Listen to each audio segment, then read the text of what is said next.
Hey there, and welcome to The Explainer. I think we've all asked ourselves, is there a better way for us to live together? A way to build communities that are, actually stronger and genuinely kinder?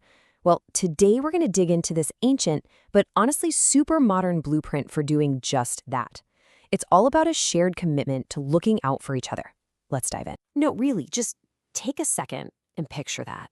A community where we're not just, putting up with each other, but we're actively and gently guiding one another towards what's good. Where looking out for your neighbor is just second nature, like breathing. It might sound a little pie in the sky, I get it, but that exact vision, that's the heart of the whole framework we're unpacking today. And see, that vision isn't just some hopeful dream. Turns out there's a really specific, kind of elegant framework from Islamic tradition that's designed to make it a real thing. It's this structured, super thoughtful way to build that sense of collective care in a society. Okay, so how does it actually work? Well, it all boils down to two key principles. Now, the names might sound a bit unfamiliar at first. Amar bil Maroof and Nahi anil Munkar. But trust me, the ideas behind them, they're ideas you'll recognize right away. They're super universal. Let's break them down. So first up, you've got Amar bil Maroof, which basically means enjoining good. And what's really cool here is the definition of good. The word maroof isn't just about some strict list of rules. It actually refers to anything that our shared human conscience, our gut feeling, recognizes as being virtuous and helpful. So it's about actively encouraging the good stuff, things like honesty, compassion, even something as small as a smile. Right. And on the flip side of that, you have nahi anil munkar, or forbidding wrong. Now, this isn't about pointing fingers or being judgmental. It's really about gently discouraging actions that cause harm. The word munkar means anything our shared sense of ethics tells us is wrong. So injustice, dishonesty, cruelty, that kind of thing. It's a call to action, but a kind one, to protect our communities from things that hurt us all. Okay, so that's the theory, right? The big ideas. But what does this stuff actually look like on the ground in our everyday lives?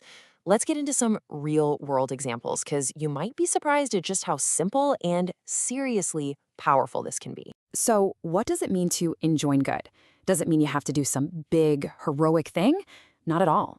It can start with something so simple, but something that makes a huge difference. Like just making a new neighbor feel like they belong. Yeah, that simple act of welcoming someone, that is Amr bil Maroof. You're not just being nice, you're actually weaving the community together, making that social fabric stronger, one person, one invitation at a time. You're creating a space where people feel like they're home. That is what it means to enjoin good. Okay, let's look at the other side. Forbidding wrong. I know, it can sound a little harsh, right? A little confrontational, but the framework is super clear about this. The way you do it has to come from a place of kindness. The goal isn't to shame someone. It's to protect people and to help heal a situation. And this is such a perfect example. Notice the keywords, calmness and respect. That's everything. It just makes it so crystal clear that this isn't about picking a fight.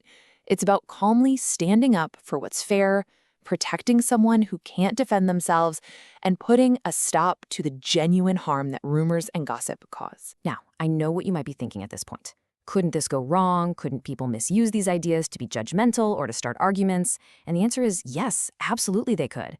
And that is precisely why the framework has these built-in safeguards, 3 essential conditions that make sure this is all done with wisdom and kindness. So what are these rules of engagement? First up is understanding. You got to actually know what you're talking about. What's genuinely good or harmful in that specific situation? Second, and this is huge, is wisdom and kindness. How you do it matters. Your whole vibe has to be about helping, not shaming. And third, there's effectiveness. You have to stop and ask, is what I'm about to do actually gonna help, or could it just make things worse? See, altogether these 3 things keep the focus exactly where it should be, on positive, empathetic change. So when you put it all together, you can see how much thought and care is built into this whole system. And this is where it gets really interesting.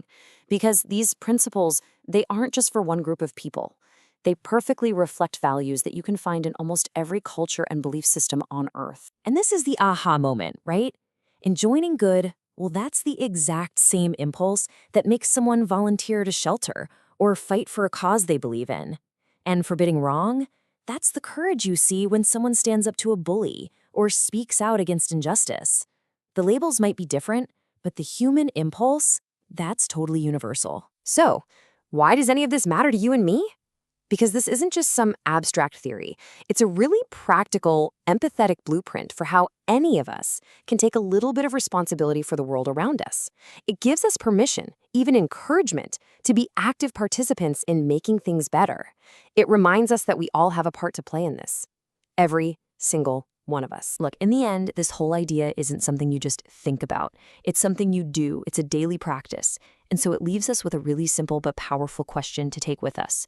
After all this, what's one small, good thing that you can encourage in your community, in your world, starting today? Thanks for joining me on The Explainer.